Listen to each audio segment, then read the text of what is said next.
तारू? पाउडर लगावतनी। चल ना मोल गांव के कोई घाट है तो यही ना चली का? लगाबे ना का चल ना चुप रहो। अरे छठी माई के बारात हा स्टेशन नहीं खा जाके हमरो पता बा अब बस करी आवत नहीं।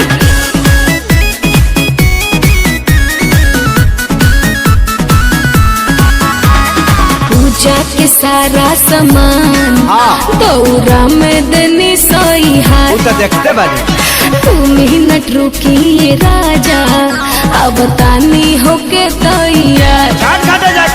पूजा के सारा सामान दौरा में देनी सही हार। चला बू तू मिनट रुकी राजा अब तानी होके तैयार। भारी लगता सबके हुआ जाई घरे ता तू घाट जाई बुका।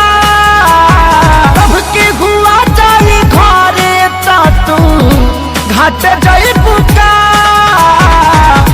मेकअप लगावाला के फेरा में और के बेरा बिताई बुका। मेकअप लगावाला के फेरा में और के बेरा बिताई बुका।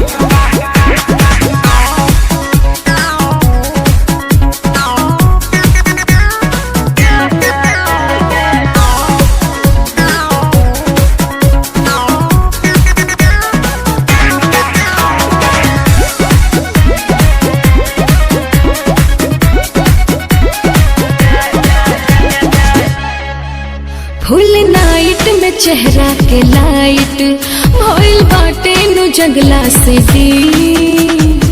काहे बानी अगुताइल ऐसैया लगावे दी तनिका के रेम रेम रेम रेम।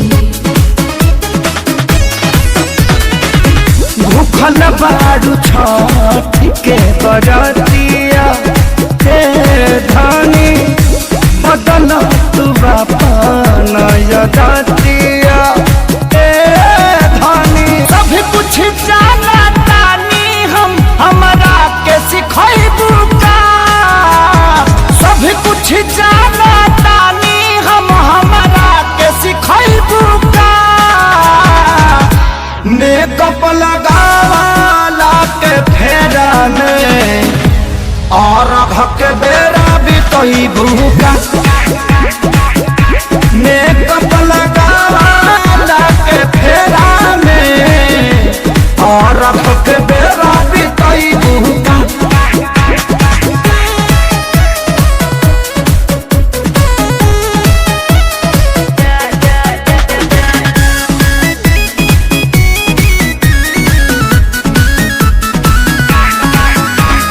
बोली न सैया खेसारी पूरा मन से व्रत कैले बानी। घाट पर पूजा करावे के खाती सुन के बोलैले बानी।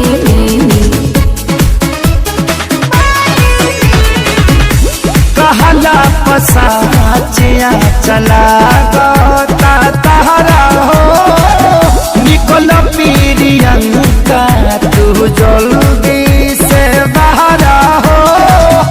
यादो राज देव नील कमल के लेट करई बुका। यादो राज देव नील कमल के लेट करई बुका। मेकअप लगावाला के फेरा में और भाके बेरा बितई बुका। मेकअप लगावाला के फेरा में और भाके बेरा बितई बुका। मैंने सब सामान सरिया का मोड़िए पला दे के चल। मेकअप लगावाला के फेरा में और के बेरा बितई भूका।